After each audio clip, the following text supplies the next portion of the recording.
Call all hands. Beat to quarters.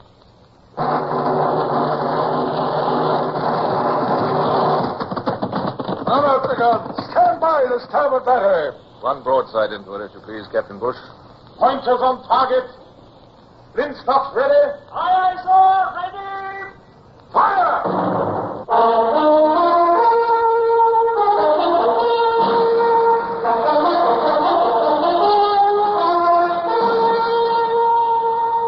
Presenting Michael Redgrave as C.S. Forrester's indomitable man of the sea, Horatio Hornblower.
Just received a letter from my dear wife, Barbara. She was well, she said, and missed me. And my small son, Richard, was also well. Somehow I find it difficult to keep my mind on the pressing problems that faced us there at Riga. Captain Bush, my senior officer, paced up and down my cabin aboard the Nonsuch, his face set in anxiety. He was talking 50 to a fathom, yet my thoughts were still in England. It was not his words, it was that confounded pacing of his that finally brought me back to our immediate concerns. It's this plagued ice I'm afraid of. If we're not careful, we'll be frozen in for the winter. Oh, confound it, Bush. Can't you keep still, man? Sorry, Bush. To tell you the truth, old friend, I was thinking of home. So was I, Horatio. We got drop anchor in Sheerness, and that's but 30 miles from Smallbridge. Barbara would be there waiting, and my little boy, Richard. Or it might be even better to appear suddenly and surprise them, huh? Bush, those are dreams. Our duty remains here. That's not so, Horatio. You've paid no heed at all to what I've been saying. Yeah? Why? There's ice in the harbor. Thus far, it's thin, only a scum, and mainly at the shoreline. But each day it creeps further out. I know. We'll soon be icebound, frozen in. My first duty is to my squadron. Locked in, we're at the mercy of the enemy. Marshal Maydon may bring his foot soldiers across the ice and capture every one of us. I know. It was done 20 years ago at Amsterdam. History has a way of repeating itself, Horatio. It's dangerous to risk freezing in, extremely dangerous. Yes, that's true enough, and yet the Admiralty has ordered us to stay. But think how the news would spread through all Europe. Bonaparte's Second Army captures a British squadron. The Admiralty would have my head then, wouldn't they? Disgrace, dismissal? Yes, no doubt about it. I say up anchor and get out before it's too late. Well, General Esnov and his Russians would call us cowards, Bush. Horatio, the Russians are done for. There's no fight left in them. Well, they still hold here at Riga. And if they do, what of it? What of Bonaparte himself? His army has already taken Moscow. Aye, but there's some question that he can remain there. The Russians burned the city before he took it. What of that? He's there and he's victorious. Well, from all the reports General Esnov receives, Tsar Alexander... the Tsar hasn't yet lost heart. The Russians are still fighting, Bush. Reports more like rumors than facts. Horatio, you've done all that could be done and more. Without you, Marshal Maydon would have reduced Riga and marched on to St. Petersburg long before this. Well, we've helped holding him back, I'm glad to say. Besides, there's something else. Hmm? You're not well, Horatio. Oh, nonsense. You're not. You've lost weight. You've had a cough for weeks. My advice is, take the squadron out as soon as... find your advice. We have to stay where we are until we have orders to move. Now, don't you see that? Ice or no ice, we'll follow orders.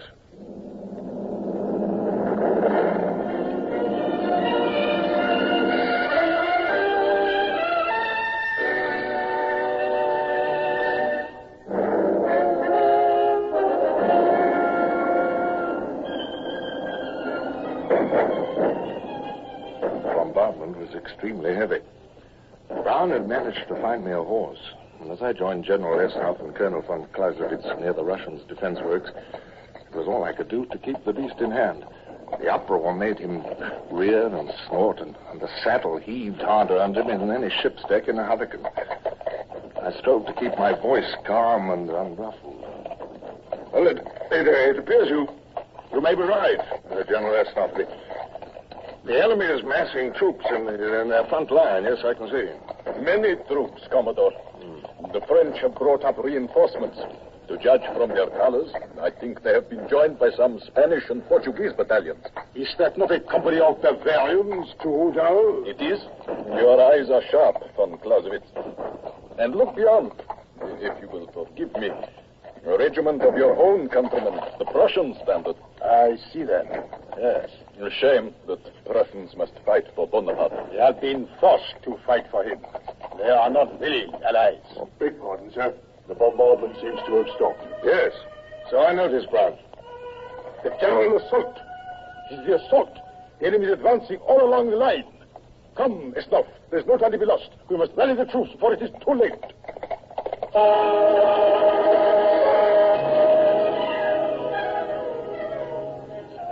Look there, to the left. Oh, I see nothing, sir. Nothing but open country. Well, exactly, and it should not be open. It's the enemy's flank. It leaves them exposed to a sudden attack from that quarter. It might, sir, yes, but who's going to lead such an attack? Sir, look there. The Russians are starting to break. They're being forced back. They're retreating.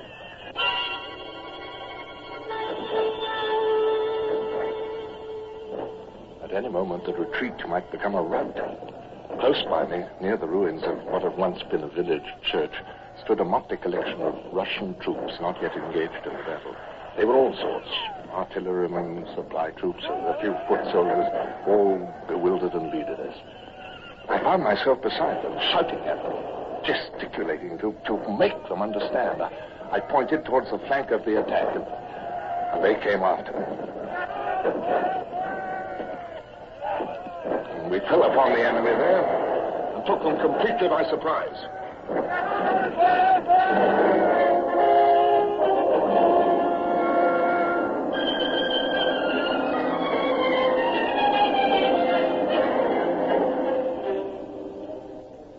Sir, Horatio, are you all right, sir?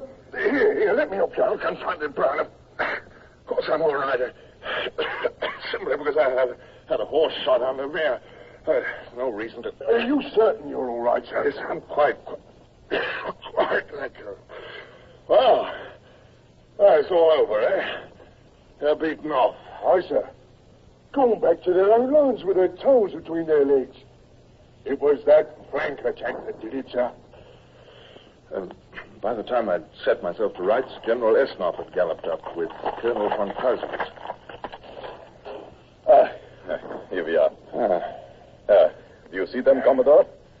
Are those troops? Prisoners? Look again, sir. Oh, of course, if they were prisoners, they'd be under guard, and they're not. It's a whole regiment of them, and beside it another. And their uniforms ragged and dirty. Wait, those standards they carry, can they be? Exactly. Those are Spanish troops and Portuguese, but before the battle they were with Marshal Maydon's army. Oh, General, do you mean to say they've come over to our side? Exactly. They've deserted en masse. Ah. I would be much obliged if you would question their commanding officer on my behalf.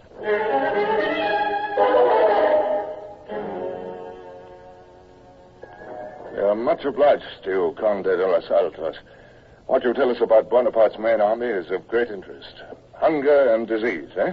Even so, Senor Commodore. It has also been reported that nearly all his horses have died off. And what of Marshal Meudon? If Bonaparte falls back, will Meudon also have to order a retreat? This, too, I cannot say. Well, you've been part of his army. Does he lack food, supplies? There is no shortage yet.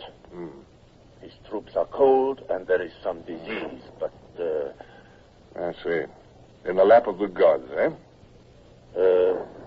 Commodore Hornblower, may I speak of another matter? I have a favor to ask for my troops, sir. Would it be possible to return us to our own countries? Back to the peninsula? We will fight against the tyrant, but we can fight better on our own soil. I have not seen my native Spain for 4 long years.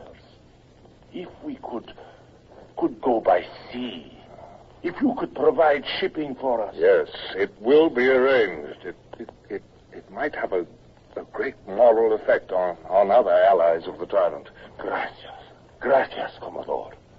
You will not regret this. However, I ask one favor in return. Any favor that is within my power. Name it. Your signature to a proclamation, that's all. We shall endeavor to circulate among Bonaparte's other satellites the news of your joining the Allied cause. Your signature will attest to its truth. I will sign gladly. Thank you. Now, if you'll excuse me, Conde, I must return to my ship.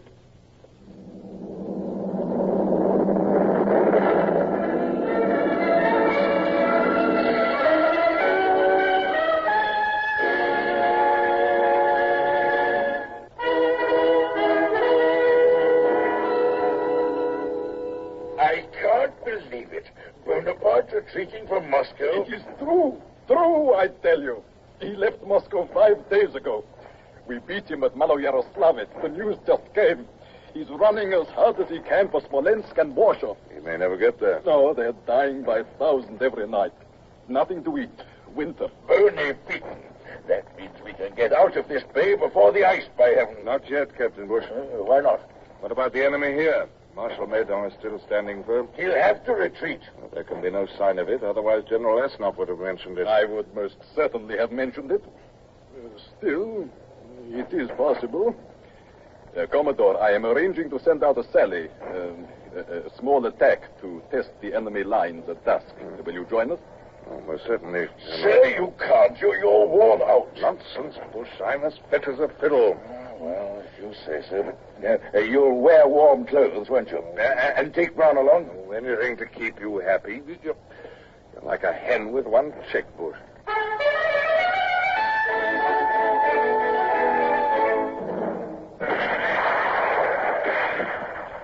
No sign of any retreat there. Hey, General Esnop. No, from Clausewitz.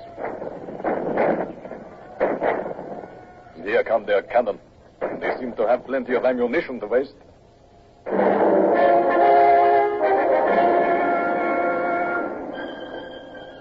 grew darker and snow began to fall.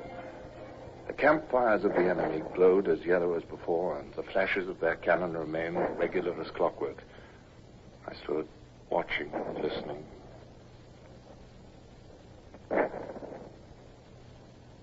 Then, after a bit, I began to doubt my vision. At first, I thought that curious lightheadedness was overcoming me again, making my eyes deceive me. But in a moment, they're destroying their guns, firing some shots at us, while at each salvo they fire against the trunnions of one of their own cannon. Do you see that first battery? Only one gun that time. By the great Dnieper, you are correct, Commodore. Disabling the guns, letting their campfires die. Meudon has given up. His army's in retreat. That must be it. Von Clausewitz, we must follow up at once. Order the foot soldiers to prepare to advance. I want the cavalry paraded 2 hours before dawn. Now, if all goes well, we should come within sight of their rear guard by daylight. Can you provide me with a horse, General Esnop? I want to go with you. It was all like a dream, only clearer somehow. We trotted up the road, Brown 5 paces behind us. No shots were fired at us. Cossack patrols and the enemy, too, stared at us unbelievingly. Then suddenly, we were in among the Prussians. I asked to be escorted to the general. His name was York. What is this? Von Clausewitz? Traitor. If I may, General York, let us put aside personalities. What are you doing in my ranks? You realize I shall make you prisoners? As you and all of Prussia have been prisoners of Napoleon Bonaparte. No? General, I represent the King of England. Colonel von Clausewitz represents the Emperor of Russia. We are fighting to free Europe from Bonaparte. Are you fighting to maintain him as a tyrant? Such a question cannot be answered. It is impolite. Bonaparte is beaten. He's retreating from Moscow. Not 10,000 of his army will reach France. He has other armies. The Spaniards have deserted him, as you know, so have the Portuguese. All Europe is turning from him, knowing that they've been betrayed. I am a soldier. If you fight for him, you may keep him on his tottering throne a few weeks longer. You are a German. Your duty is to your enslaved country, to your king, who is Bonaparte's prisoner. I am a soldier, I tell you. You can free your country. You can free your king. Now, at this moment, you can end the useless pouring out of the blood of your own men. What do you suggest? An armistice, General York. Immediate cessation of hostilities. To put down our arms? To stop fighting? Fighting for Bonaparte, yes. Well, General? I agree. Good.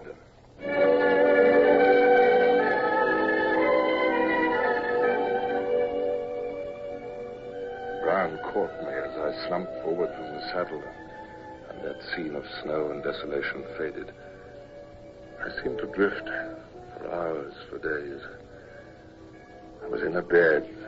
There were lemons around me, nothing but lemons. Again, a bed. Soft bed, soft.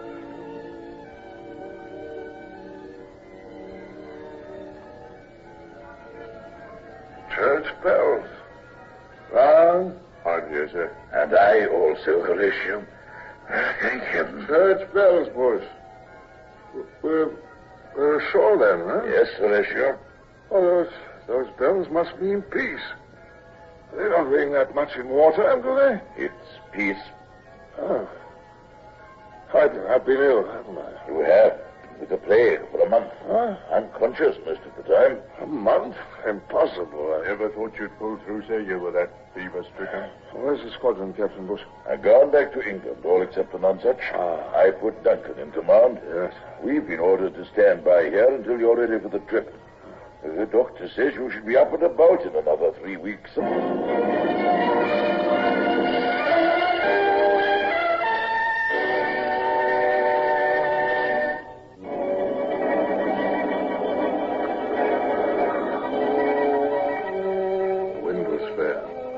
Cleared the Baltic and soon bore down the wintry North Sea. We raised land, the grey sands and green hills of England. We dropped anchor at Sheerness, where I was welcomed by the Vice Admiral. But I was impatient, and the next morning, just 30 miles to Smallbridge, 30 miles, and the church bells ringing, and Brown pounding upon my own door, and Williams, the butler, opening the door.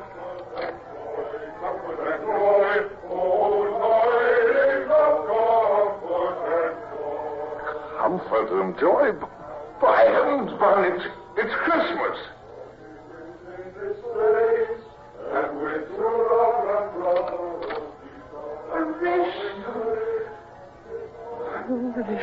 Oh, my darling. Well, I'm back, how's young Richard? Oh, he's wonderful, Horatio. Good. Oh, my dear. Barbara.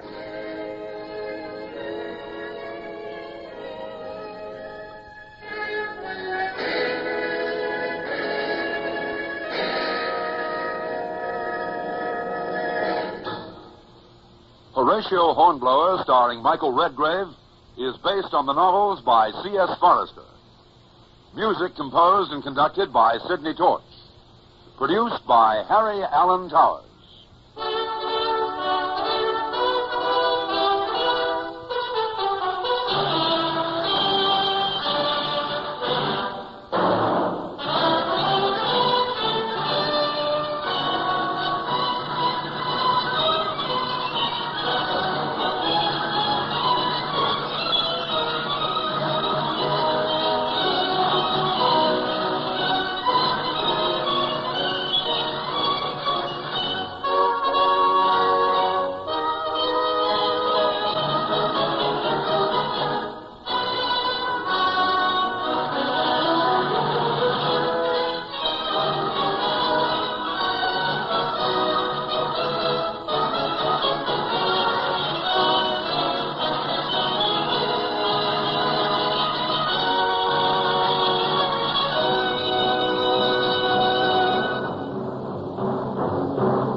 Keep to quarters.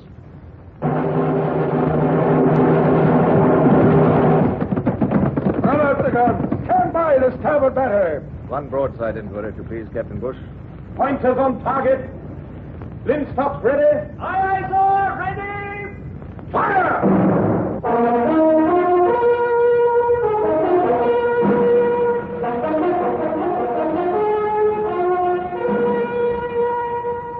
Presenting Michael Redgrave as C.S. Forrester's indomitable man of the sea, Horatio Hornblower.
Been invalided home in time for Christmas. Feeling a trifle seedy still, of course, for somehow, in following the French retreat from Riga, I picked up one of those illnesses which scourge armies on land. I had quite a bout of it, in fact. And then my old friend Captain Bush had brought me home aboard the Nonsuch. Home to Smallbridge, where the days passed quietly, serenely. Oh, wonderful days. But I began to want to see old Bush again. So, not long after New Year's Day, we coaxed him down from London for a winter weekend with us. It was old times again. Well, now, some port, what you say? Oh, Wiggins has left it, I'm glad to see. You know, one night up in the Gulf of Riga, you seemed amused by a yarn of mine from my midshipman days, Bush. I never told you, did I, about my first independent command and what it led to in the way of, well, self-knowledge. No? You know, extremely young men are rather sad to contemplate, aren't they, as one grows older. That terrible resolve that everything must turn out right, their monstrous earnestness.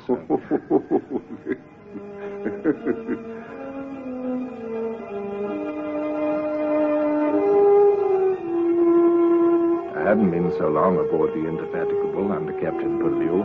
I'd just come there as a gawky midshipman, you know, from the Justinian. And to have reached a frigate of the line had me quite dazzled just then. We were on patrol in the Bay of Biscay, and we'd fallen on a convoy of French merchant ships most opportunely.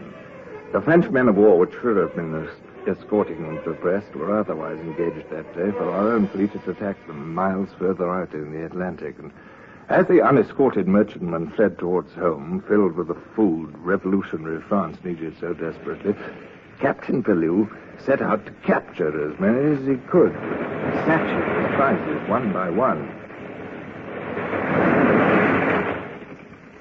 That French is too slow to surrender, Lieutenant Mason.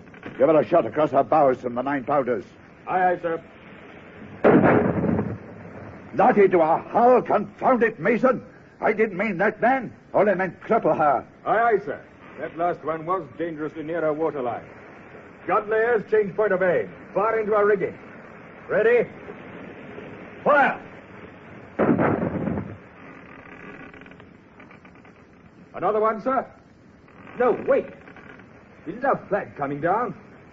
Why, yes, I do believe it is, sir. High time it did. That last shot had good elevation.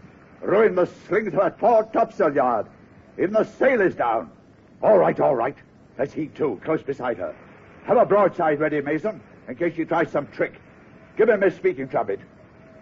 Ahoy What brig are you? Marie Galante of Bordeaux. 24 days out of New Orleans in America with rice. Rice? That'll sell for a pretty penny, sir, when we get her home to England. 200 tons, I should imagine, and 12 in our crew at most. Yes. He'll need a prize crew of, I'd say 4, eh? It's a midshipman's command. Now, let me see. Mr. Hornblower!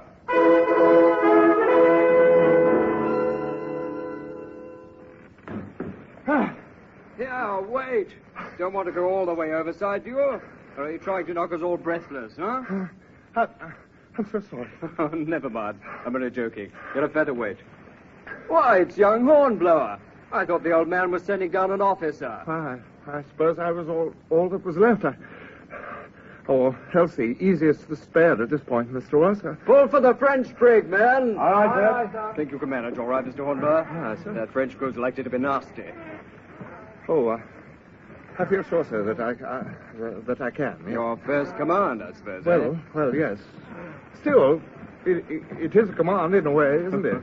Even if it's such a short voyage, you know? I hope it will be a short voyage, Hornblower. You never know with a prize ship and prisoners. Watch that French crew. If you don't, they'll retake the ship and have you in a French jail before you know it. What English port are you heading for? Well, sir, I suppose whatever port's nearest.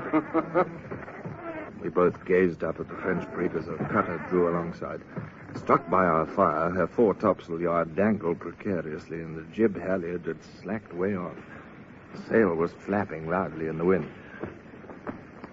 How many men will you want, Hornblower? Well, the captain told me to take 4 of your men, sir. They'd better be topmen, then. You'll have to get that jib in fast, or you will be in a bad condition. Aye, sir. Shall I pick 4 good men from you, from my crew? I'd be very much obliged if you would, sir. You know them better than I do. All right.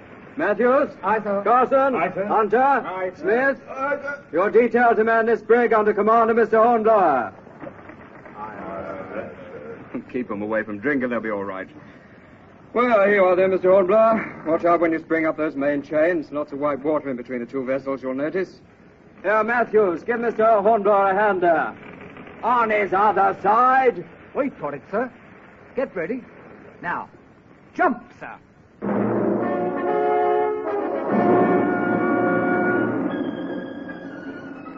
I hurled myself, all arms and legs, like a leaping frog at the brig's main chains. My knees slipped off, and the rolling brig lured me thigh-deep into the boiling sea. But one of the seamen had preceded me. He grabbed at my wrists and hauled me aboard, and the 3 other seamen followed us. A little the worse for wear, I led the way onto the deck. Well, men, we'll reconnoiter a bit first. Aye, sir. We'll be close in with you. Don't worry. Take care of yourself, Hornblower. Thank you, sir. I will.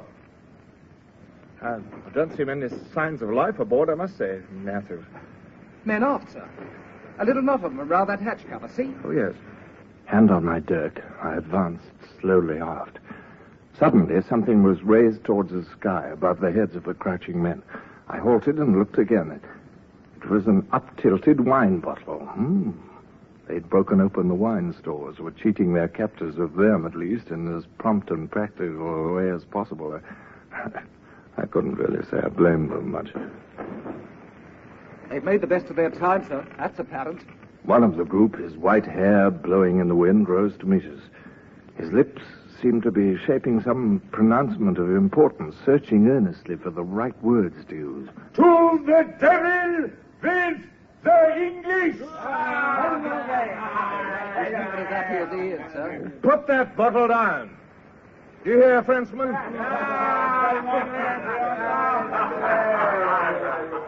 I didn't need to remember Ross's warning. If I didn't solve this situation instantly, my boarding party would be at the wine along with this French crew. And a frightening picture rose up in my mind. A disabled ship drifting about the Bay of Biscay, manned by a tipsy crew. A quick show of authority was called for. Put it down, do you hear me? You understand English? If not, at least you can see that I'm armed, and here's my pistol. Put that down! He's obeying you, sir.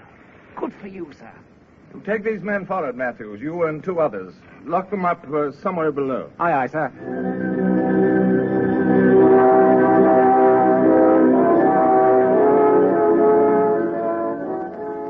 My first command, such as it was, and my first lesson in the loneliness that command brings to a man at sea. And suddenly, amidst these plans, a sickening thought struck through me. I rushed on deck to find Hunter. Hunter! Hunter, come here! Yes, sir.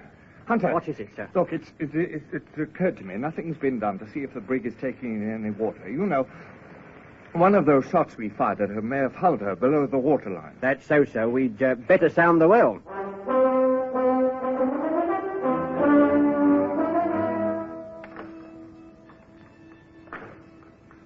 Not a drop of water on the rod. Dry as yesterday's panicking.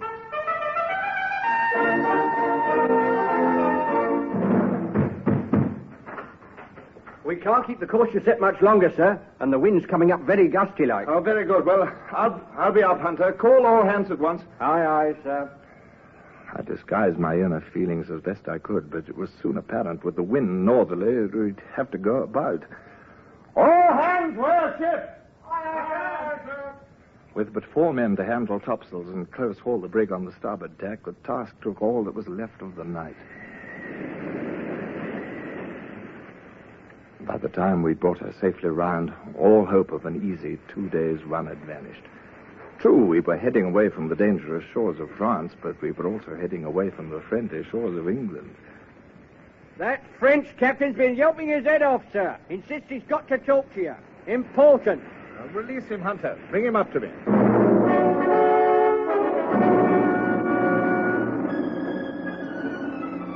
My men, they are hungry. Very hungry. So are my men. I also.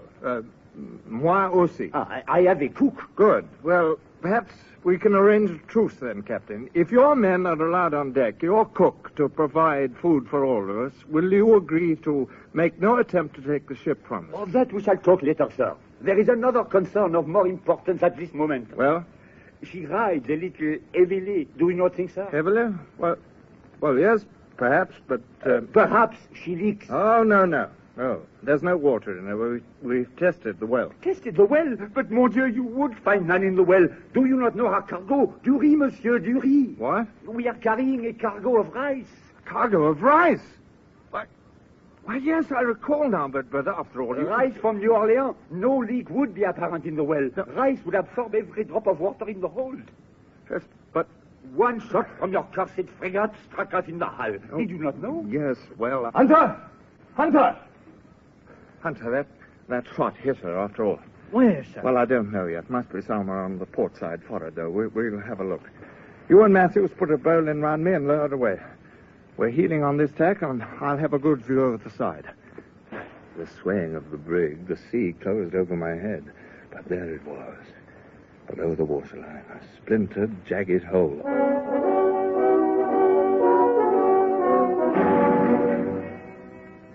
Mr. Hornblower!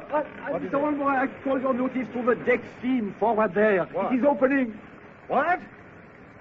Hunter, look, the pitch is even bulging out of it. And just beyond, sir. See that other spot? There's something awful wrong.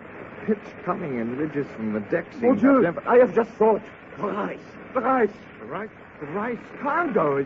Is that it? It grows bigger. What? Water's got well into it now, sir, so it's swelling. Dry rice that soaked will double, even treble its volume. This ship will burst wide open with this cargo. Oh, mon Dieu, mon Dieu, mon Dieu. I remembered the unnatural creaks and groans below, and I cursed myself for inexperience. A black moment. And if I hadn't spoken sharply, I'd have broken down in tears.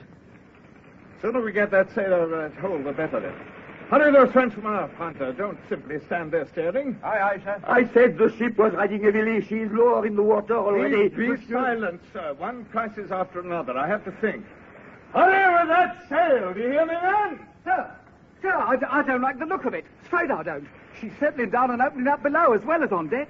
That rice is pushing her apart in every seam. Well, Matthews, I... Looky there, sir. Even that battened-down hatch cover's pushing upward. See? Well, I'll jettison the cargo then, Matthews. Get some prisoners together and we'll start. Hunter! Aye, sir. Take half your men off that sail work, open the hatches, and bring up the cargo fast.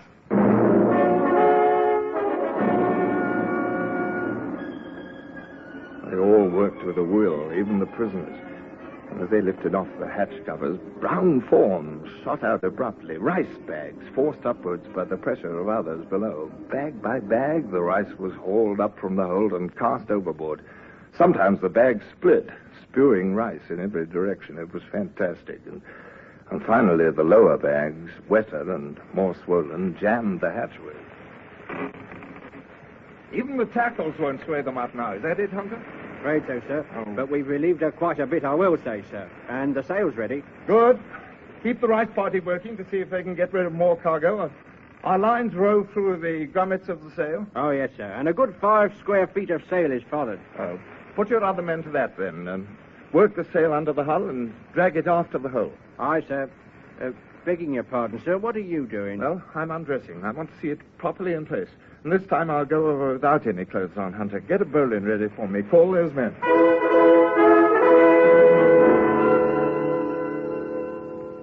Naked and wet, I lost a lot of skin. The ship was rolling most of this time, but I managed to see the forward sail in place against the hull. A hairy mass sucked in instantly into position. The hole seemed fairly plugged, and they hauled me up. Well, sir, they got a few more bags out of the hold while you was gone. Good. I'm at Tom Matthews, can you? Hunter, hand me that shirt, will you? She's riding better now. You notice, don't you, sir? Yes, and the wind's improving. We'll lay her on our original course, Hunter. Northeast by north. Aye, sir.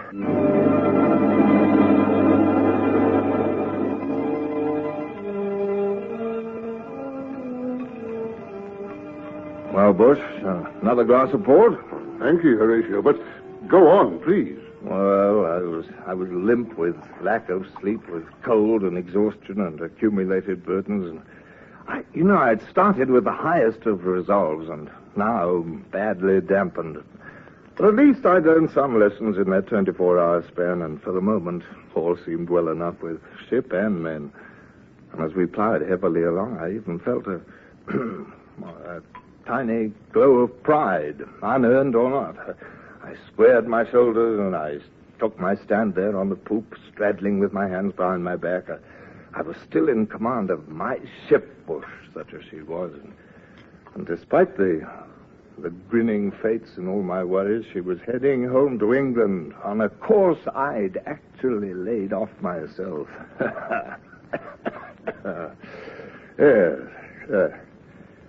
Yes, very young and earnest men. They are a bit sad, you know. Huh? Yes, indeed. Well, Bush, finished your port? Yes. Well, mustn't keep my lady wife waiting, must we?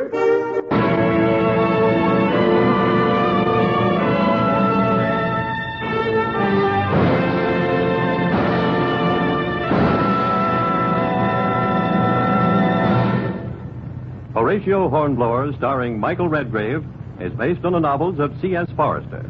Music composed and conducted by Sidney Torch. Produced by Harry Allen Towers.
Call all hands. Beat to quarters.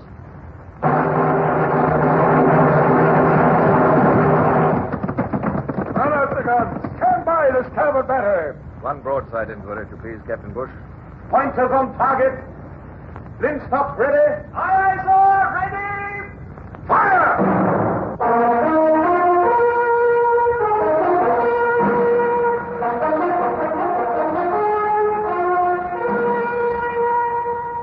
Presenting Michael Redgrave as C.S. Forrester's indomitable man of the sea, Horatio Hornblower.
I shall never forget my 18th birthday. Usually, when a man's young, birthdays are joyous occasions. But there I was, in the year 1794, young midshipman Hornblower, and I was a prisoner on board a French privateer. It was the saddest birthday I ever had. And here's the way it began. A week before my birthday, I was adrift on the Bay of Biscay in an open boat with 4 British sailors and 10 captured Frenchmen. Midshipman Hornblower had lost his first command. Don't take it too hard, Mr. Hornblower, sir. We're bound to get picked up sometime. Might even be by our own ship, the Indefatigable, sir. Wish we'd never left the Indefatigable, Matthews. It wasn't your fault that blasted brass ship floundered under us. I'd only remembered to patch up that hole in the hull, Matthews, if I'd remembered in time. It was below the waterline, sir. Below or above, I should have had my wits about me. It was that cargo of rice done the damage, sir, soaking up every drop of water that come in. By the time we realized it had swelled all up, split that cargo ship apart like it was a pea pod. The Mary Gallant, my first command. Same thing could have happened to anybody. The old man, beg your pardon, Captain Pellew won't blame you for it. I blame myself. But don't you see, Matthews, I was ordered to take over the Mary Gallant after the Indefatigable stopped her. She was a prize of war. I had orders to sail her to England, not to the bottom. I blame myself, and I shall tell Captain Pellew so when I make my report. Yes, sir.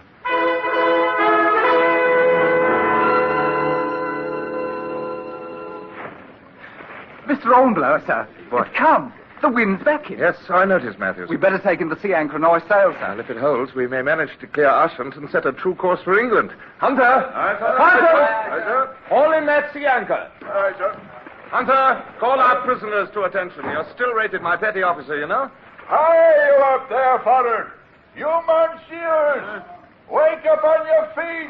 What is happening? We're hoisting sail. Have your men stand by the halyards. Lively now. Bien, monsieur. Hello, sir. Come Don't seem to want to, sir. They're arguing with their officers. So I noticed. Here he comes now. Now, that's far enough down, monsieur. Sir, I ask pardon. In this small open boat, it is You hard. speak from where you are. I ordered your men to make sail. We may, it appears you are setting a strange course. What's strange about it? You have turned the tiller to head west. That is no way to reach the coast. It is. The coast of England. Monsieur, to head for England, this is insane. A small open boat, it is hundreds of miles. Yes, it is. The French coast is no more than 30 or 40 miles, Monsieur le Lieutenant. I'm not a lieutenant, I'm a midshipman. Bien, but... Keep your distance. This is madness. My men will not obey. Pest. Oh, how old are you? 16, 17? I shall be 18 next week. A child, a mere child. How can you give orders? I am more than twice your age, a seasoned mariner. There is only one course, to head for shore. France or whatever, it matters not. One step further and this pistol will go off. You would not shoot me? One step and I'll pull the trigger. You order your men to hoist sail. The first one that disobeys will be shot. Oh, mais monsieur, Give that order. Yeah. Ici le voile.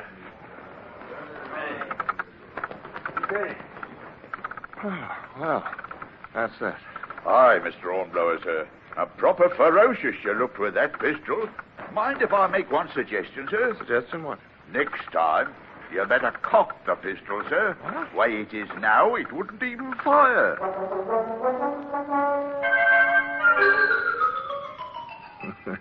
Yes, many things I had to learn when I was young midshipman Hornblower. I remember how my knees shook as I sat in the stern sheets, and how furious I was with myself for getting to cock a pistol. Well, the tiny open boat sailed westward, and for 2 days there was no sign of a sail anywhere, except mine. And then, at dawn of the third day... Mr. Hornblower, sir, wake up. Oh, Matthews. There's a sail bearing down on us. Sail? Where? Off the port quarter. Where? Well, it might be our own ship, Matthews. I dreamt that the Indefatigable would pick us up. Oh. Yes, sir. It's still far from full daylight, but the top amber of that vessel is clear to make out. Yes. It ain't the Indefatigable, sir. No. Sorry. No, it's not. Still and all, there might be other British ships standing blockade off this coast. It might be French. Aye, sir. It might. We'll know soon enough. It's coming right down on us.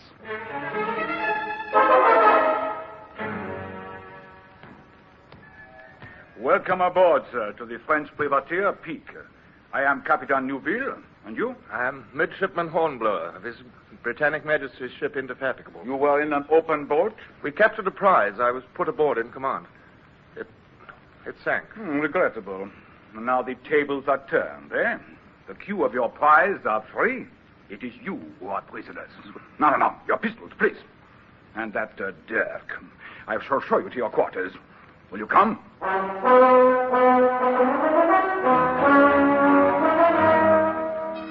Well, now, this ain't bad, Mr. Hornblower, sir. Oh, you like the quarters, Matthews? Come in. Oh, Captain Neuville. You are surprised, Monsieur Hornblower. There is a reason for my quick return. 2 of your crew are proving difficult. Carson and Hunter, perhaps? Whatever their names. They have been ordered to do work aboard the Pique, and they refuse. And why in Bridesgate shouldn't they refuse? That's enough, Matthews. Captain Neuville, my men and I are prisoners by the international code governing treatment of prisoners. I am not concerned with the code. You forget I am a privateer. I set my own rules. But there are no buts, my dear young man. They shall work, or I will have them thrown over the side. You wouldn't dare. I assure you it is highly probable. And this man also. His name? Matthews. Matthews. Well, Monsieur Hornblower. Matthews, you will go between decks and tell Hunter, Carson, and Smith to comply. And you also. Aye, sir. I make an exception only in the case of officers. My thanks. How old are you? What's that? Never mind. Very young, I am certain. But you will become more ardent with age. Now, my friend, is there any courtesy I can extend? Well, I don't know what. Perhaps some, reading matter? My dear, I have only professional books. Rangin's Principles of Navigation and Lebrun's Handbook on Seamanship. Well, they're French. You cannot read French? Badly, but, I might as well learn. Bien, you shall have them. And you shall also have the freedom of the ship, Monsieur Hornblower. But do not attempt anything. My crew have most sharp eyes. Shall I light the lamp, sir? Yes, I might as well read. Yes, my despair was as deep as the pit, as wide and endless as all the sorrows of youth. And I felt most particularly low-spirited on that one special day. Today's date, sir? Ain't it July the 4th? Well, congratulate me, Matthews. It's my birthday. No. Born 18 years ago, July the 4th, 1776. Did you ever have a birthday cake, Matthews? Me, sir? No. I did, every year that I can remember, until I joined the Navy. A cake now. Better than ship's biscuit any time, I'd say. Was it a good cake, sir? Oh, always. My mother baked it. Must have been then. And one year she put candles on it. Candles? It's on top, small candles, and lighted them one by one for each birthday. Oh. Oh. You don't sound impressed, Matthews. Don't know as I am, sir.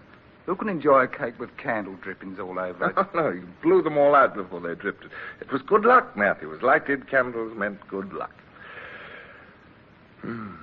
Well, no candles today. No, sir. No cake either.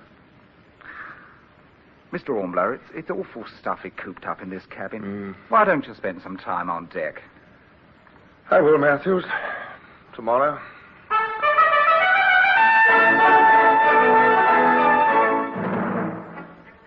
Well, on deck today, Monsieur Hornblower? Yes, sir? And how do you like our good ship, Peak? Oh, well, your ship's very yeah? Yeah? Yes, sir.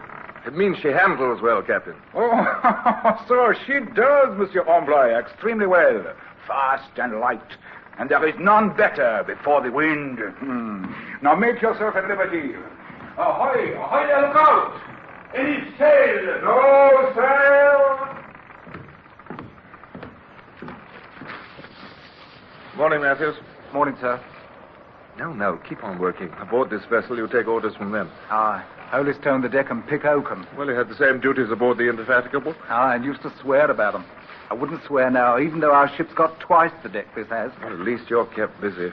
I don't know which is worse, being busy or just... Ahoy the deck! Sail! Ho! Sail! A sail! Where? Matthews! The lookout's pointing towards the starboard bow. Aye, sir. Well, up on the shrouds! Quick, man!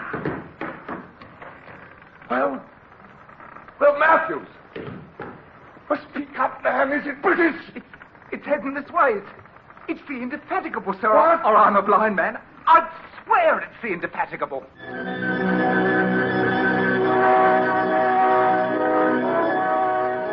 It's more years now than I care to count, but I remember that moment well. Myself as a midshipman, one day beyond my 18th birthday, a prisoner aboard the French privateer Pique. I blamed myself for being a prisoner, but my heart jumped at the prospect of rescue. A sail had been sighted. It was only a speck on the distant horizon, but it was instantly recognizable as a glimpse of home.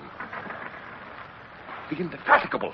It's caught sight of us and set course this way. It's our own ship, Matthews. Sir, I might have been mistaken. All that's shown is the top gallery. No, you're not mistaken, Matthews. I'd recognize that cut anywhere, at any distance. You can make out more of her now. Yes. Captain Pellew is loosing her royals, all sails set. Oh, Matthews, we'll be back on board in time for grog. Do not set your hopes too high, Monsieur Hornblower. Captain Melville. Wait. Your late ship, I understand. Yes, possibly. A frigate, is she not? A British frigate. Without guns, you 3-1. First, it must come within range. What is our best point of sailing? I refuse to answer that question. Oh, please do not look so noble, Monsieur Hornblower. I could induce you to give the information. There are ways. But fortunately for you, it is unnecessary. There is no ship on Earth, especially none of His Britannic Majesty's clumsy frigates, that can outsail the Peak running before the wind. I don't believe it. Then you shall see. Where ship? Stand by to come about.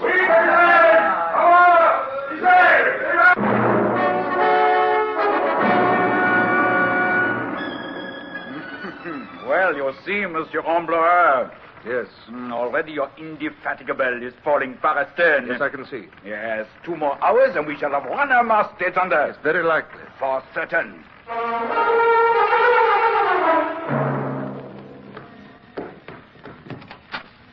Close that door, quick. Aye, sir.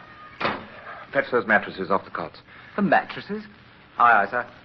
Paper. I need paper. What? Oh, the books. I hate to tear up Grandjean's principles of navigation. Don't stand there, Matthews. Over here. Here. Aye, sir. Mr. Hornblower, No, I haven't taken leave of my senses, if that's what you're thinking. Just now, rip those mattresses open. Rip them? Yes. Here, man. Come on. Straw. Good. Pull it out, Matthews. Pull it out. Pile the straw up here, on top of the paper, huh? That's it. There, now fetch me the lamp. Aye, sir. Careful of it, sir. It's fair hot. Yes, the hotter the better. There's grease inside, hot grease, and luckily it's lighted. And the grease goes over the straw like that. Now, Matthews, we'll take one page from Principles of Navigation and make a taper of it. So... By the Lord Harry, sir. Fire! You know what's behind that wall? Yes, sir, the paint locker. There's nothing burns like paint, Like sir. paint or dry wood or cordage soaked with pitch and tar. That taper I gave you. Quick. Here you are, sir. The peak is sailing before the wind, and this cabin's in the starn, well below decks. If it gets started, the wind will blow the flames forward. If they don't discover it first. Yeah, we'll not talk of that. You better start it, sir. Yes. Looks like a candle, doesn't it? Sir? A small, flickering candle for a birthday cake. Well, it'll make a brighter flame by far, I hope. All right, Matthews, we'll get up on deck. You have started a bonfire, sir.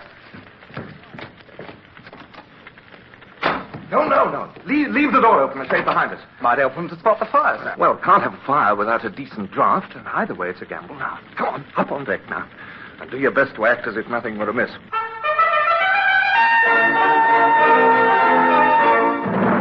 Fire! We ran forward, 5 desperate men. It was a reckless sortie, but, well, completely hopeless. The bow gun was well attended. As I led the way, I came full face against Captain Nerville. Sir, you cannot shoot us in cold blood. Cold, I boil with despair. My beautiful ship beak. You shall be thrown overside. You shall be... I advise you to put up that pistol and surrender, Captain Nerville. Those are the guns of the Indefatigable. They all turned and looked. And I remember how I looked. I stared with my heart in my eyes. The peak lay idle, wallowing in smoke and ruin, and bearing down with all sail set, a wave, creaming white under her bowsprit, came the Indefatigable. She rounded to, her cable's length to windward, her gun ports open at the ready. First came launches to fight the fire, and then, swarming over the side, came an armed party with Lieutenant Mason in charge. I shall never forget the amazement in his eyes when he caught sight of us. Good Lord! You, Hornblower? What are you doing here? Well, sir, Oh, you see... never mind now. You'll make your report to Captain Pellew. Now, where's the captain of this wreck? I am the captain, sir. Ah, extremely bad luck, sir. Lieutenant Mason of His Majesty's ship Indefatigable. I will accept your surrender, sir.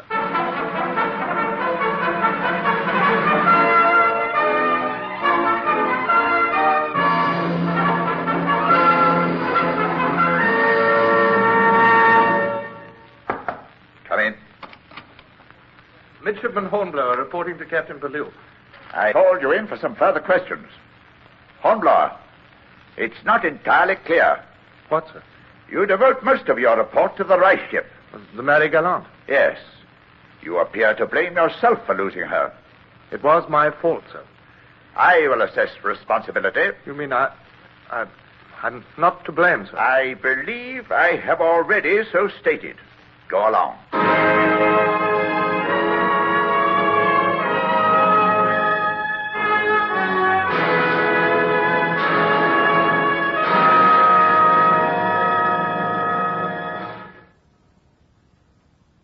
Horatio Hornblower, starring Michael Redgrave, is based on the novels of C.S. Forrester. Music composed and conducted by Sidney Torch. Produced by Harry Allen Towers.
guns. Stand by the starboard battery. One broadside into it, if you please, Captain Bush.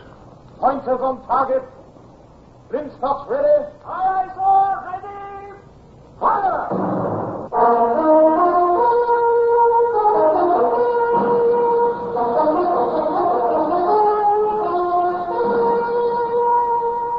Presenting Michael Redgrave as C.S. Forrester's indomitable man of the sea, Horatio Hornblower.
In the years that have passed since I was 18, I've been to many lands. The hot, distant ports of Panama and Salvador, the islands of the sea, Africa, Sweden, Iberia. But in those days, I was young Midshipman Hornblower on His Majesty's ship Indefatigable. It was then that I first set foot on any soil other than my native England. And yet, when Midshipman Jack Brace and I stood on shore at Plymouth Harbor, I had no idea of what was to come. An expeditionary force was about to embark against France, and Brace and I were being properly superior about the files of soldiers who stood drawn up awaiting orders.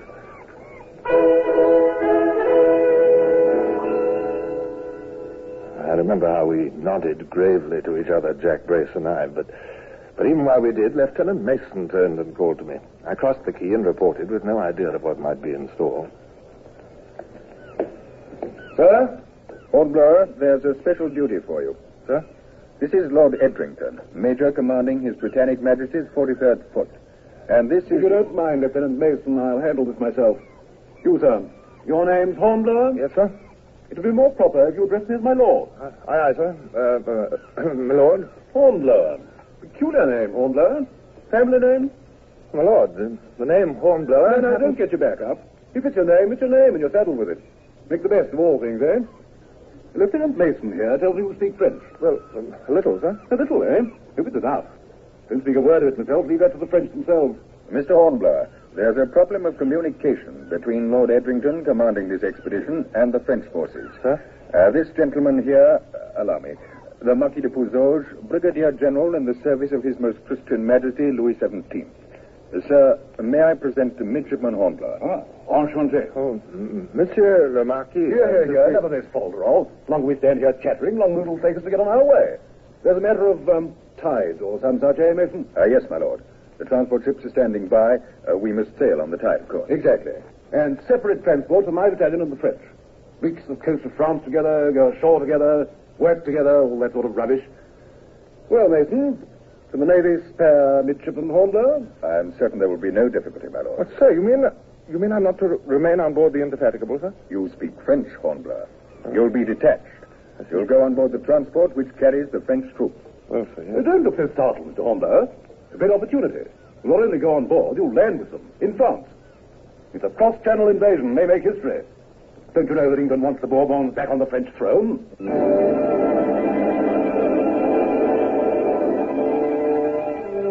The convoy sailed on the evening tide.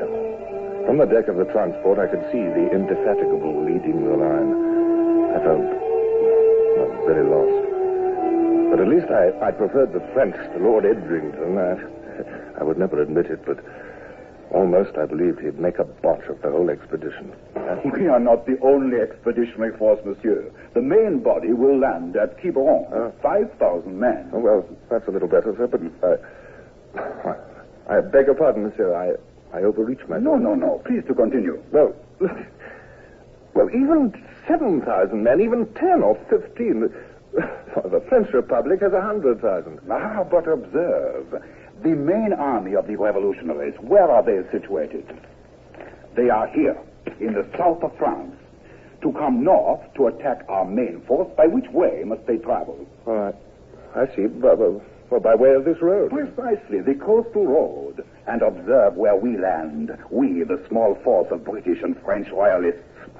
There is a bridge, Monsieur Hornblower. And if the bridge is destroyed, the revolutionaries can be held back. Even so, held by a small force, while our main body raises the standard of His Most Christian Majesty, Louis XVII. Yes, I see. First through all of Brittany, and then on to Paris. We shall save France, monsieur. We, the few men who hold the bridge at Mouzillac.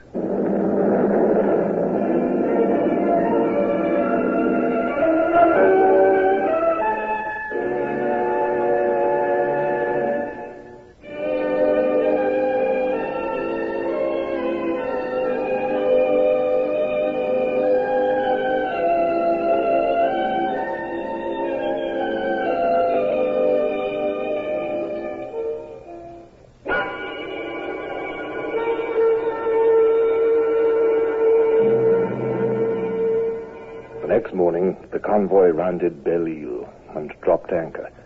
There was Mouzillac, and beyond it lay the Vilaine River, and there was the bridge. The invasion craft went ashore without a single shot being fired. My feet were wet with salt water, but for the first time in my young life, I was standing on foreign soil.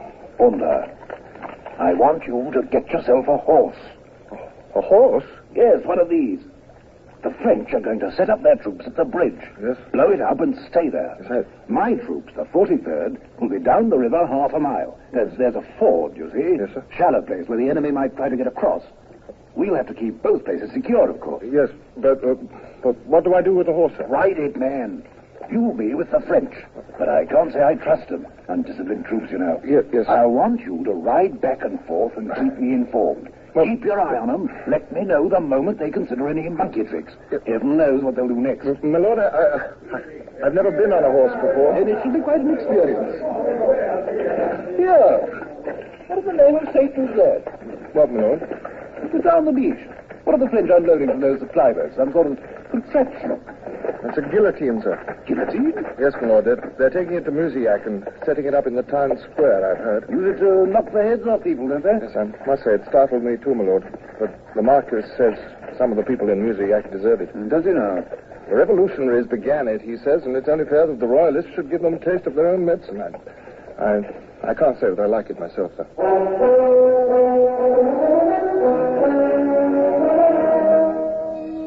I liked it not at all.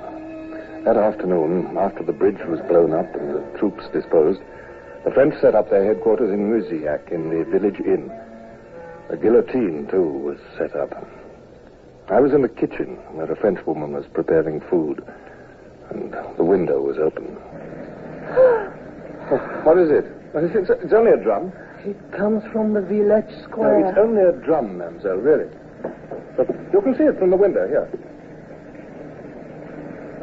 It's the guillotine. Oui, monsieur. They're about to use it, too. 5 men with their hands tied behind their backs, and they're marching one of them towards the stairs leading up. I'd rather not hear it, nor see it. Mademoiselle, thanks for the water, but have you got something stronger?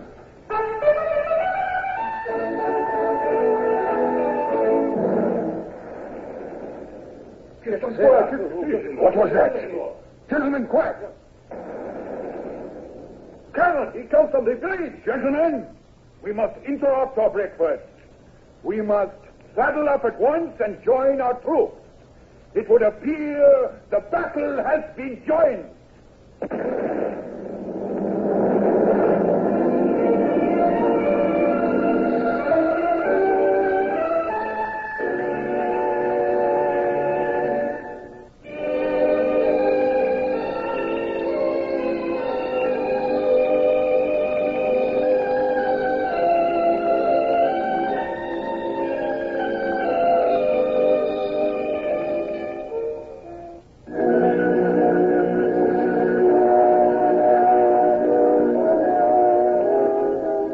Even now, when I think back to that day, my legs ache at the thought.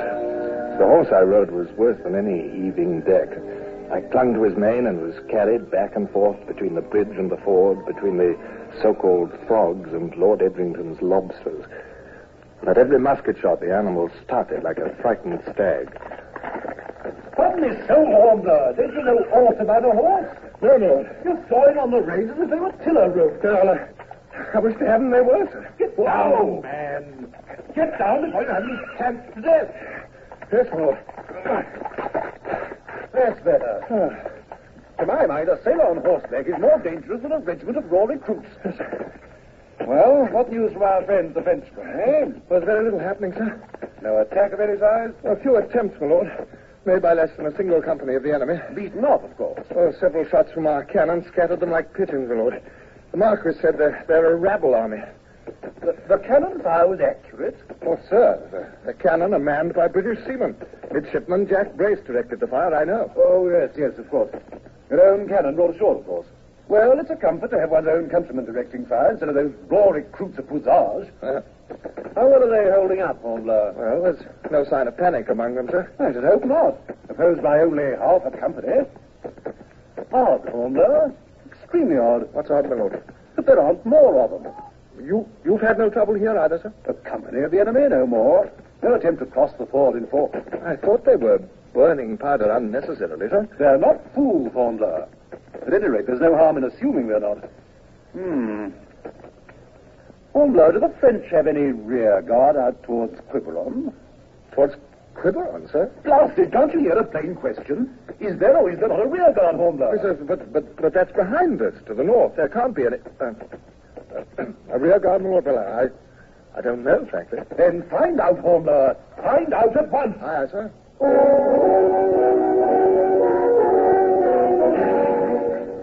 There was no rear guard out towards Quiberon, and when I arrived at the bridge, I reined up for a moment beside Jack Brace's position. Commander of the Horse Marines, Hornblower. Mr. Brace, I presume, huh? No, I put him for a field marshal, Horatio. Notice of what positive genius I've disposed my artillery. And how stands matters with our redcoat friends? Oh, the lobsters are still standing. They're fine at standing, jolly fine. Question is, can they unbend enough to fight? There's not been enough fighting to tell. True enough. The same thing here. So I'll tell you this, my friend. It may be treason, but I'm inclined to believe these Frenchies could give a better account of themselves than the 43rd Foot. I don't hold with these spit and polished lobsterbacks.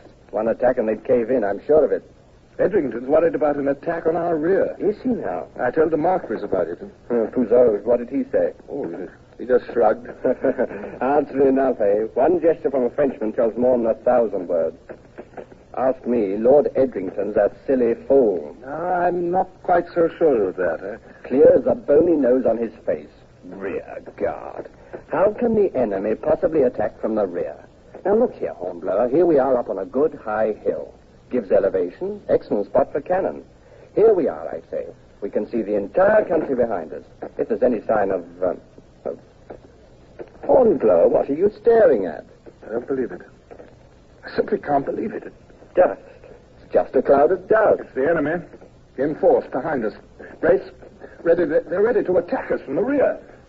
Look out for your guns, Jack. I will. Look, I've got to warn Lord Edrington. Come on. Up, you confounded man. Come on. Up anchor.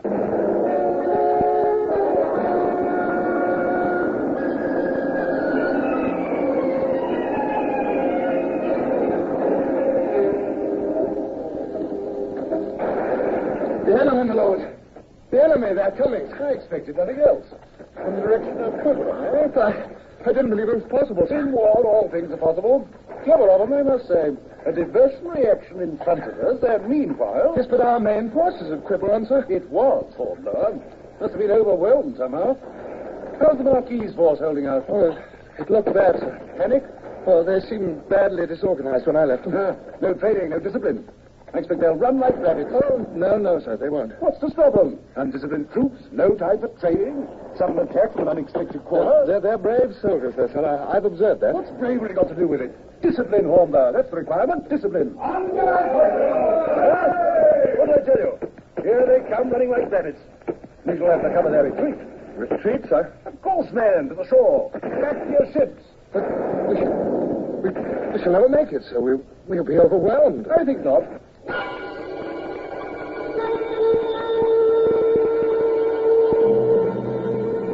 So began what was to me an incredible experience. Around us streamed the routed royalists, frantic with fear. The enemy launched attack after attack. A troop of cavalry bore down upon us. But meanwhile, the British soldiers formed ranks as calmly as if on parade. Mr. Carruthers, the 43rd Foot will form a square, if you please. Yes, my lord. 43rd! Hold! 43rd! Form into square! Right leg! Wheel! B company! By the left flank! Wheel! Such slow, deliberate movements, and yet, in a moment, it seemed, there we were, inside a hollow square of red-coated backs. And the cavalry came on. Again! Fire!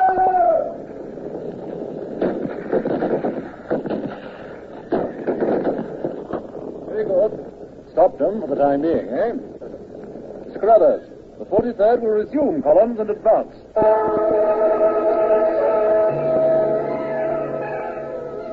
Each attack was beaten off, but each was followed by another attack, and another. The sun beat down, hot and heavy as a hammer on an anvil. It seemed as if we would never gain the shore and our waiting ship. Well, there it is, in sight at last. The beach, Mr. Hornblower. Yes, my lord, down below us. I see your boats are busy taking off the royalists. We'd best get down there at once, my lord. Nonsense, Mr. Hornblower. If we do, we shall have the Frenchies down on top of everyone. It's up to the 43rd to contain the enemy until the beach is cleared of everyone else. I see. And then, sir? Then we shall see about getting ourselves off. Mr. Carruthers, if you please. My lord. Good spot for a stand, would you say, Mr. Carruthers? Yeah, my lord. It's the only clear approach to the beach.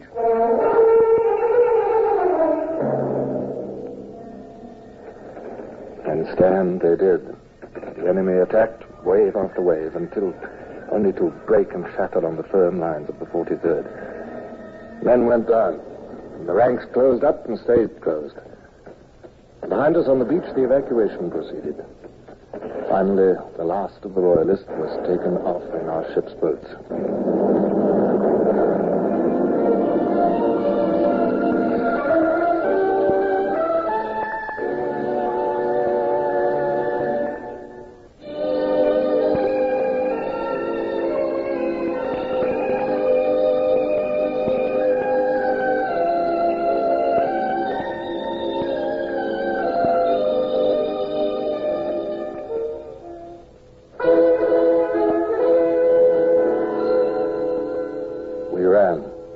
Men on foot with their heavy knapsacks and the regimental colors and our country's flag streaming above them. And my Lord Edrington and I and his staff on horse, sawing at the reins to keep our beasts from falling down on the steep slope and the trampled stretch of sandy beach. And then there we were at last at the water's edge. And we were in it, scrambling through the surf towards the ship's boats. Oh, there! Do we stay on this confounded shore forever? Aye, sir, my lord. Give way on the oars. Way all. Stroke there! I say, Hornblower. What's that? Look at him. Who? Up forward, his lordship. Huh? He got his coattails wringing wet. Expensive coattails, too, you can be sure. So he did. But he got us all off. Royalists and all. Oh, Jack, you should have seen it. The whole battalion marching, never out of step. Form square, aim and fire, you know. March again, form square and fire, and over and over again. Stood like a rock, eh? Yes. You know, Jack, those lobsters of ours, they're not bad in a pinch. Not bad at all.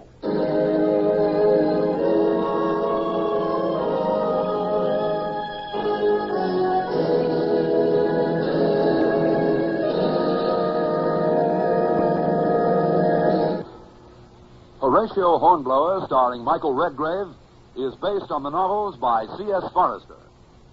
Music composed and conducted by Sidney Torch. Produced by Harry Allen Towers.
Beat to quarters.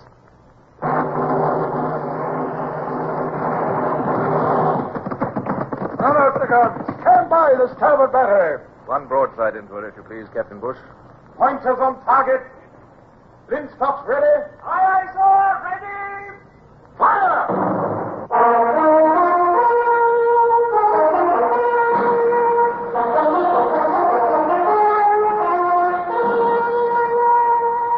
Presenting Michael Redgrave as C.S. Forrester's indomitable man of the sea, Horatio Hornblower.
Even as an 18-year-old midshipman, I'd often heard the word bloodthirstiness, of course.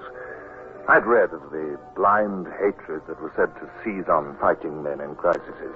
But, well, I don't suppose I'd really quite believed in it. I was rather a mild young man, I think, country-bred, not long at sea. So it was something of a shock to me to find that I could have this feeling, too, at least on one occasion long ago. The story of this unexpected piece of self-discovery began quietly enough, just off the coast of Spain, less than 100 miles from our own British port of Gibraltar. Mr. Ross, call up side boys and Marine Guard. All honors to a captain who's an ally. Very good, Mr. Chad. And pass the word to Captain Pellew. He'll probably want to be at the gangway. Yes, at once, sir.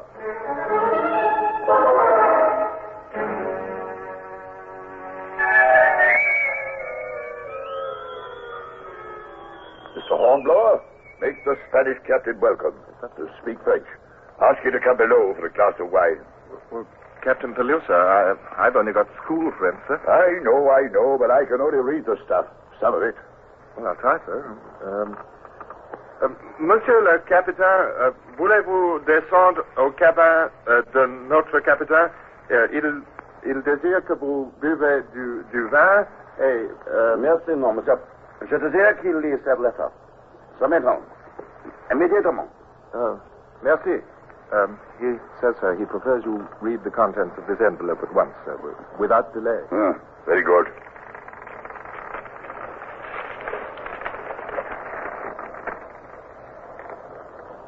Well, now... Oh, it's in French. Here, read it, Hornblower. Yes, sir. Well, it's mostly compliments addressed by His Excellency the Duke of Belquite to the most gallant ship captain, Sir Edward Pellew, Knight of the Bath, and so on. Yes. But, well, sir, the real nub of it seems to be that Spain is now neutral, no longer at war with France, and must enforce her rights. It says, sir, that we have been at anchor here 24 hours, What? and that if we... The Spaniard's leaving us in the lurch? Doesn't he know we've been his ally, a faithful friend? Why, it's... Go on. Yes, sir. 6 hours from now, sir, if we are still within range of the shore batteries, they will have orders to fire on us. The gall of it. I've a mind to. Hornblower. Sir? You tell this fellow. No, never mind. I must let him see he's made me angry. Mr. Hornblower. Sir. Tell Mr. Chat to see him over the side with all the honors. Side boys, bosun pipes, drummers. Yes, sir. Yes. Everything we can muster. Then I'll go below and do my swearing. Tell Mr. Eccles I want to be underway within the hour. Yes, sir. Infernal impudence.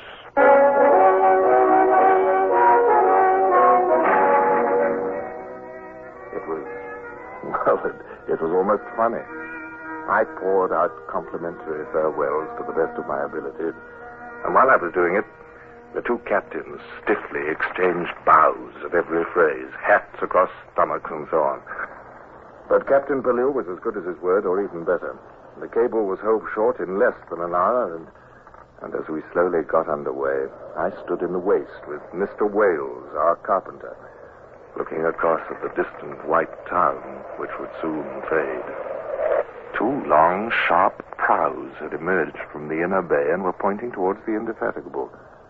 They were a sort of ship I'd never seen in my whole life, at least outside my history books at school. Hi, Mr. Wales, what are they? Galleys, Mr. Hornblower. Galleys? What, like ancient Roman triremes, is that it? That's it. And manned by slaves. Trade south of the ancient world, and yet here beside modern craft like ours. Oh, this is something to see, all right. How many does the Spanish have in commission, Mr. Wales? Couldn't help hearing you, Mr. Hornblower. A dozen, I should say. 4 men to the oar and 50 oars. That means 200 galley slaves per ship. Oh, and now our last salute. I see we're getting it.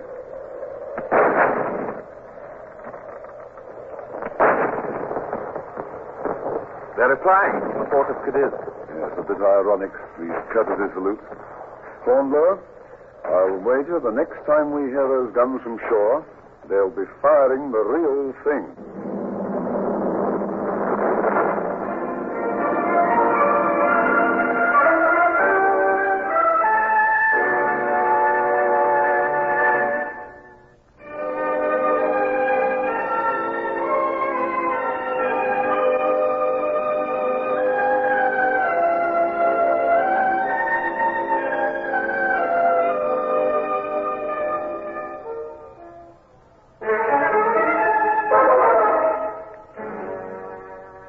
Lieutenant Ross was quite right in their prophecy.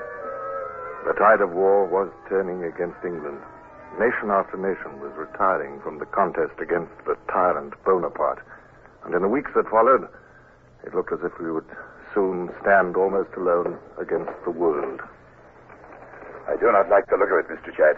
Don't like it one little bit. The current is quite strong, sir, and what faint prevailing winds there are blowing in the same direction. And our grain ship... Confound it all. I'd give my arm for 2 hours of a southerly wind just now. That's all we need to waft us up to the mole. Well, what is it, Mr. Hornblower? Sir, Masthead lookout has just reported vessels approaching far off on the port beam. Lieutenant Ross asks for instructions, sir. Port beam, eh? Give me that glass, Mr. Chadd. Yes, I think I can barely detect... Take the glass, Mr. Chadd. Horizon's extremely hazy, but tell me if I've seen aright. Unless I'm very much mistaken, it's our friends from Cadiz. From Cadiz, sir? I don't quite follow. The galleys, man, the Spanish galleys. Look carefully now. Can't you make out the rise and fall of those damnable oars? Yes, sir, by heaven, that's exactly what they are. The galleys. And, sir, they're heading straight for us, or I'm a blind man. Quick now. I'll want you on the quarterdeck, Mr. Chadd. We'll arm the men, ready the longboats. Come. I'll call hands to quarters immediately, sir.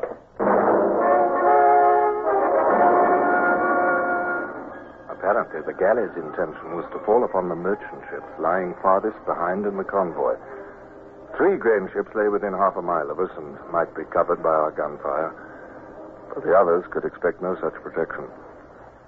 And a pair of galleys sped towards these, looking like ghosts, sinister ghosts of long-dead cruelties and injustices. Are all boats assembled, Mr. Chadd? Aye, sir. Mr. Soames will command the cutter. Mr. Mason, the longboat. I want 6-pounder carronades lowered into both boats. And grappling irons, of course. Yes, sir. They're already equipped. Mr. Hornblower, sir, you are to check all personal arms, but make sure each hand has pistol and cutlass as he goes overside. Oh, I thought perhaps the jolly boat was going too, sir. That's my special charge, you know, sir. Your jolly boat attack one of those war galleys, Hornblower? A 12-foot nutshell with a crew of 6? Don't make me laugh. Well, sir, we could just pull to one of the grain convoy, sir, and reinforce her crew against attack. Yes, possibly. Captain Pelusa, what do you think of the young man's proposal? He says he and his crew might be required by one of the convoys. Jackson, Go bring our other men. Go. Be quick now. All right, Mr. Hornblower. See about it then. Make for any one of our ships that may need help. And put your men aboard her. But don't waste any more time with talk of jolly boats in action. Thank you, sir. Jackson, Hunter! All 6 of us is ready, Mr. Hornblower. They was all here for the davits anyhow. Good. Got pistols and cutlasses? Aye, sir. Then swing out the jolly boat. You're aching to attack them demon ships yourselves. Quiet. Well, we just might want to, Jackson, if a chance came. Are you willing? And the others, too? Willing? I longs to have a crack at them myself. So does all 6 of us. Don't worry none about that, sir. Good. Then we'll see.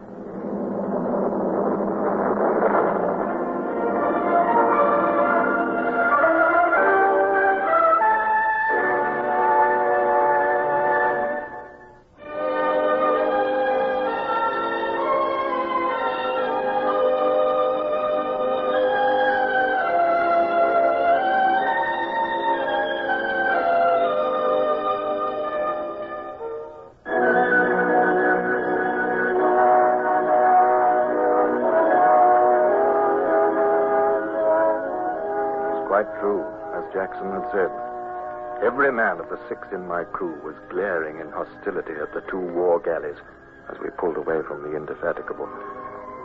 As for myself, I'd never in my life felt the sudden, violent, personal hate that shook me now.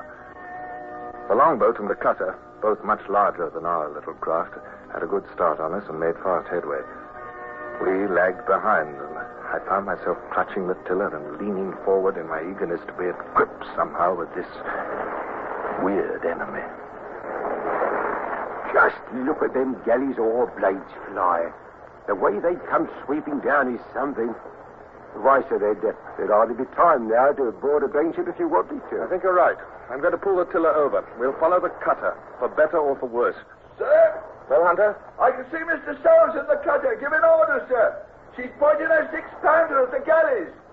She going to fire? I wonder. It's much too great a range for that 6-pounder pop gun, I'm afraid. All the same, I'm glad to see she's ready.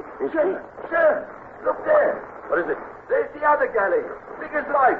Diving right in between them 2 merchant ships. And our cutter's in her very path. Pull, man. Pull! We've got to get out there and help. Pull for your lives, I tell you. Pull! We're gaining on the cutter, Mr. Hornblower. She's fired. The cutter's fired. Straight at the galley's bow. But it's done no good. It's just splinters, see? This don't look good for the cutter, sir. Those oars are quickening now, and the galley's coming down to ram her. It's like the Greeks at Salamis or somewhere. Pull!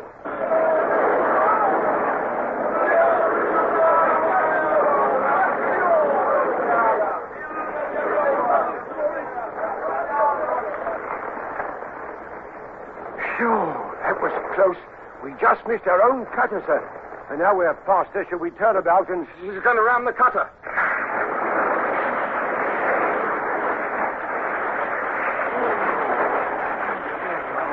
Why, the only they cleaved the cutter right in 2. And Mr. Soames was standing up in the stern sheets when she struck. Yes. I can't even see him now.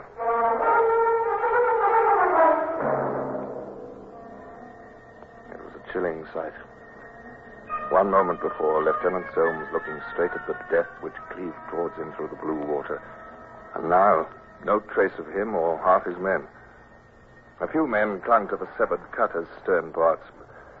But as the Spanish galley's starboard oars swept by us, just clearing us and our own oars, she rode them down relentlessly and passed over their bobbing heads. Give way, Port! Give way! Use your grapnel, Jackson. Use it now.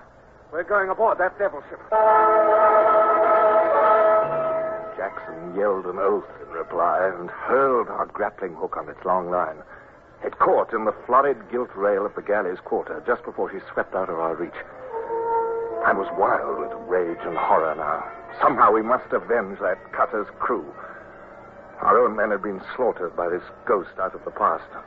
I already loathed her for her brutal slavery, but the cutter's fate was the last straw. I can't hold her, sir. Do you feel that pull? Line's cutting my hands off. Take a turn round the cleat. Don't be a fool. We've got to hold on to her, Jackson. She's fast round the cleat. I swear it's like we'd harpooned a whale, ain't it, sir? Look, lively, sir. They've seen us. There's a Spaniard running out on her poop. He's got a knife to cut our line. Well, then, shoot him, Hunter. Good shot, Hunter. He fell right out of sight below the rail. Look, men, the odds are heavy against us, but we've a good chance to climb aboard. Are you for it? We're only 7. Aye, aye, sir. Aye, aye. Good, lads. All right, pull up then there. You, Davis, you, Carson, give Jackson a hand with the line. Haul us up in closer to our stern. They were as fighting mad as I, all of us shouting at each other, shaking with fury and excitement. Now, it was then that word I'd read came back to me, flared in my mind like fire. Bloodthirstiness. Well, finally I knew what that word meant. I was insane with it. Then 4 or 5 swarthy faces appeared above the galley's gilded stern, and muskets pointed down into the jolly boat. Our pistols, lads, and fire! Them Spanish heads went out of sight right quickly, sir. Carson's near conscious. Reload. Watch out, Mr. Hornblower. Someone's pushed a musket barrel through the window in that after cabin up there. You got a nice aim, sir. I'm heading for that broken cabin window in the stern. Now, bring the men after me, one at a time. Aye, aye, sir. I flung myself at the grapnel line. My legs grazed the water as the line sagged, but my arms finally carried me upwards. I swung up my feet, kicked out what remained of the shattered window, and hurled myself through. I came down on the cabin deck with a thud and peered about me in the dim cabin. The Spaniard who'd aimed through the window lay there dead. I was alone. You needn't jump, sir. Only me. We all alone in here, sir? Don't talk so loud. Are the others coming, Jackson? Hunter's next. They'll all be here, sir, except Carson. Good. Well, we can't wait for them now.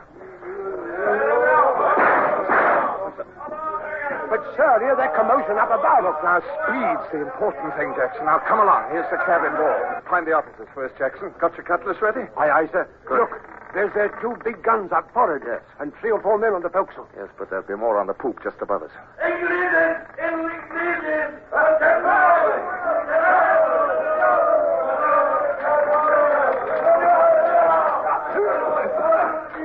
Look behind you. What? More Spaniards from the forecastle. They got their swords out, too. More Spaniards. It's Mr. Chad and some hands, sir. They're coming overside.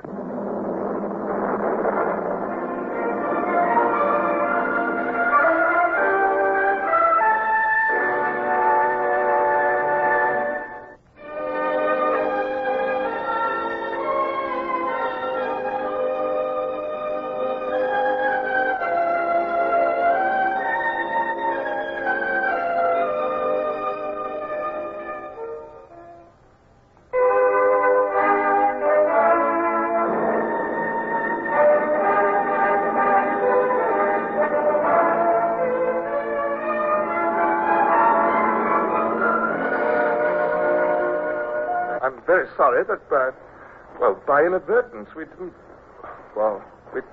follow instructions. You see, sir, it was... Oh, but the Admiral will be pleased all the same, Mr. Hornblower. How's that, sir?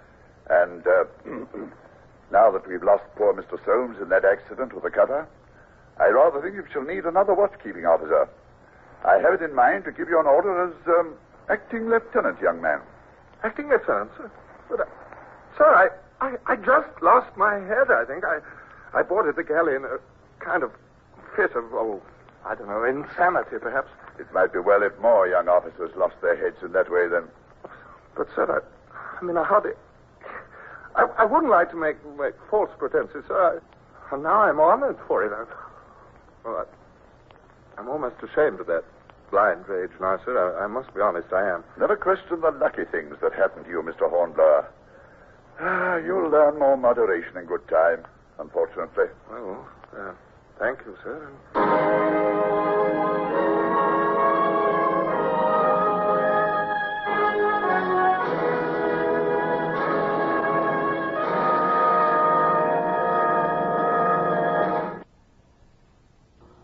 Horatio Hornblower, starring Michael Redgrave, is based on the novels by C.S. Forrester. Music composed and conducted by Sidney Torch. Produced by Harry Allen Towers.